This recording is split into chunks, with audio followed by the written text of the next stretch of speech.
नमस्कार दोस्तों, आपके अपने YouTube चैनल जीएस एक्सप्रेस 2 में आपका पुनः स्वागत है। तो ध्यान दीजिएगा, हम लोग जो है चाइल्ड डेवलपमेंट के इस सीरीज को आगे बढ़ाते हुए हम लोगों ने शैशवावस्था में क्या अध्ययन किया था, शारीरिक विकास का अध्ययन किया था कि शैशवावस्था में शारीरिक विकास का डेवलप कैसे होता है, लंबाई, भार, ठीक है, मस्तिष्क, इन सब बातों में दांत, ठीक है, इन सब का जो है हमने अध्ययन किया था कि कितना कितना होता है, कैसे कैसे इसका सिस्टम आगे बढ़ता है। अब हम लोग आते हैं संवेग पर। किस पर आते हैं? शैशवावस्था में जो संवेगात्मक विकास होता है, आप जानते हैं, हम उसका अध्ययन करेंगे। लेकिन शैशवावस्था में संवेगात्मक विकास का अध्ययन करने से पहले हमको ये जानना आवश्यक है कि संवेग क्या होता है और संवेग की विशेषताएं क्या होती हैं। जब इन सब पहलुओं को हम जान लेंगे तो हम आएंगे शैशवावस्था में संवेगात्मक विकास को लेकर के। अर्थात सबसे पहले हमें संवेग को जानना होगा।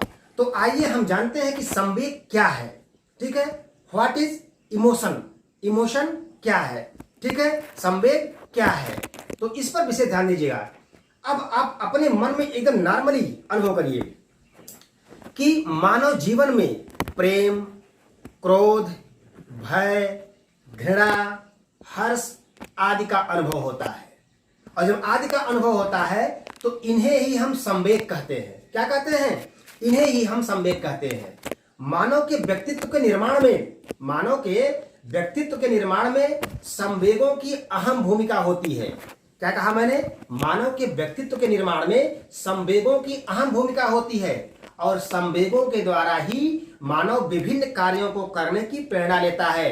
अर्थात संवेग के द्वारा ही मानव में विभिन्न कार्य को करने की प्रेरणा मिलती है। अब ध्यान दीजिएगा, ये संवेग ही ऐसा होता है जिसके कारण मानव में भक्ति का संचार होता है। क्या होता है? मानव में भक्ति का संचार होता है, मानव भक्ति में लीन हो जाता है। अर्थात संवेग की जैसी स्थिति होती है उसी हिसाब से यह जो है वर्क करता है। आप इस पर विशेष ध्यान देंगे। अब ध्यान दीजिएगा, संवेग के कारण ही मानव क्या करता है? ऐसे ऐसे कार्य कर डालता है कि जो सामान्य स्थिति में संभव नहीं होता है। जैसे सपोज करिए कि आप आराम से जा रहे हैं और एक कुत्ते ने आपको पीछे से दौड़ा लिया, और जब कुत्ते ने आपको दौड़ा लिया और आप डर के मारे भागने लगे, और जब डर के मारे भागने लगे तो सपोज करिए कि आपके सामने एक नाला पड़ गया, और जब नाला पड़ गया तो नाला थोड़ा चौड़ा है। अब आप सोचेंगे कि अगर हम इसे कूदेंगे नहीं तो शायद ये हमारी टांग पकड़ लेगा, तो इसलिए क्या करेंगे? आप जोश में आकर के उस नाले को आप लांघ जाएंगे। तो ऐसा आपने क्यों किया? ऐसा जो है संवेग के कारण ही किया। आपको डर लगा कि वह आपकी टांग पकड़ लेगा, इसलिए आप जोश में कूद गए। शायद सामान्यतः आपसे कहा जाए क्या आप इस नाले को कूद जाएंगे, तो आप कहेंगे अरे नहीं यार, गिर जाएंगे इसमें हम।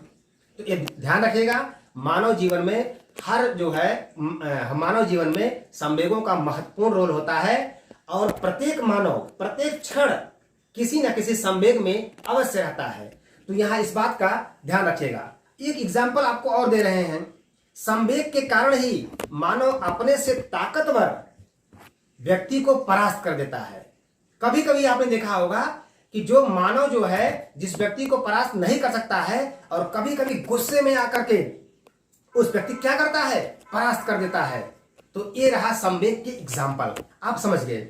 बहुत सारी चीजें ऐसी हैं कि जैसे आप किसी आकर्षक वस्तु को देखें, आप प्रसन्न हो गए, किसी डरावनी वस्तु को देखें, आप डर गए, कोई व्यक्ति जो है दुखी है, आप उसे देखें और आप भी दुखी हो गए। ये सब किसके एग्जाम्पल हैं? ये सब संवेग के एग्जाम्पल हैं, इमोशन के एग्जाम्पल हैं। अब ध्यान दीजिएगा, अगर सही रूप में कहा जाए तो संवेग क्या है? संवेग जो है यह मानसिक उपद्रव की अवस्था है। संवेग क्या है? संवेग मानसिक उपद्रव की अवस्था होती है जिसमें सामान्य स्थिति जिसमें व्यक्ति जो होता है वो सामान्य स्थिति में नहीं रहता है। क्या मैंने कहा? फिर ध्यान दीजिएगा, संवेग मानसिक उपद्रव की अवस्था होती है जिसमें व्यक्ति सामान्य स्थिति में नहीं रहता है। सामान्य स्थिति में जब नहीं रहता है तो संवेग प्रबल होने पर वह प्रशंसनीय कार्य करता है। क्या करता है? प्रशंसनीय कार्य करता है, साहसिक कार्य करता है। लेकिन वहीं कहीं कहीं क्या होता है कि वह पशुवत और निंदनीय कार्य भी करता है जब संवेग प्रबल होता है। अब जैसा संवेग रहेगा उस हिसाब से वह उस पर डिपेंड करेगा। अब ध्यान दीजिएगा, अब हम लोग जो है कुछ ये कह सकते हैं कुछ मनोवैज्ञानिकों के अनुसार ये जान लेते हैं कि संवेग क्या है। संवेग जो है क्या है, उनके अनुसार जान लेते हैं। तो आइए हम जानते हैं कि उनके अनुसार जो है संवेग क्या है, उस पर विशेष ध्यान रखिएगा आप। अब देखिए, कुछ चीजें ऐसी होती हैं कि हमें उनका जानना बहुत आवश्यक होता है। हमें उनका जानना बहुत आवश्यक होता है जो है कि भाई ये क्या कहे हैं और किस तरह से इन्होंने इसकी डिफिनेशन दी है। तो ध्यान देखिएगा, सबसे पहले वुडवर्थ महोदय का हम कथन लेते हैं। किसका लेते हैं? वुडवर्थ महोदय कथन लेते हैं कि वुडवर्थ महोदय ने क्या कहा है संवेग के बारे में। तो इन्होंने कहा है कि संवेग जो होता है वह व्यक्ति की उत्तेजित अवस्था होती है। वुडवर्थ महोदय ने क्या कहा है? संवेग जो होता है वह व्यक्ति की उत्तेजित अवस्था होती है। ठीक है, अब ध्यान दीजिएगा, अब हम आते हैं रास के अनुसार। रास महोदय ने क्या कहा है? तो रास महोदय ने कहा है कि जो संवेग होता है वह चेतना की वह अवस्था होती है जिसमें रागात्मक तत्वों की प्रधानता पाई जाती है। रास महोदय ने क्या कहा है कि संवेग जो होता है वह चेतना की वह अवस्था होती है जिसमें रागात्मक तत्वों की प्रधानता होती है। उस तत्व क्या होती है? प्रधानता। वैलेंटाइन महोदय ने कहा है कि जब रागात्मक प्रवृत्ति का वेग बढ़ जाता है तब संवेग उत्पन्न हो जाता है। क्या कहा है वैलेंटाइन महोदय ने? कि जब रागात्मक प्रवृत्ति का वेग बढ़ जाता है तो क्या होता है? संवेग उत्पन्न हो जाता है। अब आता है नंबर लास्ट जो है डिफिनेशन क्रो एंड क्रो की, कि क्रो एंड क्रो महोदय क्या कहते हैं। तो क्रो एंड क्रो महोदय कहते हैं कि संवेग गतिशील आंतरिक समायोजन है। संवेग गतिशील आंतरिक समायोजन है जो व्यक्ति संतोष, सुरक्षा और कल्याण के लिए कार्य करता है। ये बात समझ में आ गई? क्रो एंड क्रो के अनुसार संवेग की जो डिफिनेशन दी गई है वो कहे हैं कि संवेग जो है वो गतिशील आंतरिक समायोजन है जो व्यक्ति संतोष, सुरक्षा और कल्याण के लिए कार्य करता है। तो ये रहा हमारा जो है कोटेशन। अब हम जानेंगे कि जो इसका शाब्दिक अर्थ है क्या इससे भी कुछ निष्कर्ष निकलता है। तो ध्यान दीजिएगा, इस शब्द जो है संवेग को अंग्रेजी में इमोशन कहते हैं। क्या कहते हैं? संवेग को अंग्रेजी में इमोशन कहते हैं। और यह इमोशन जो है दो शब्दों से मिलकर बना है। किससे बना है? दो शब्दों से मिलकर बना है जो होता है ई प्लस मोशन। क्या होता है? ई प्लस मोशन, जिसमें ई का अर्थ होता है अंदर से। ई का अर्थ क्या होता है? अंदर से। और मोशन का अर्थ होता है गति। मोशन का अर्थ क्या होता है? गति। अर्थात दूसरे शब्दों में हम कह सकते हैं कि आंतरिक भावों का बाह्य प्रकाशन ही संवेग है। क्या कह सकते हैं? आंतरिक भावों का बाह्य प्रकाशन ही संवेग है। तो ये रहा इसके अर्थ का। ठीक है, अब ध्यान दीजिएगा, ये जो इमोशन शब्द है यह लैटिन भाषा के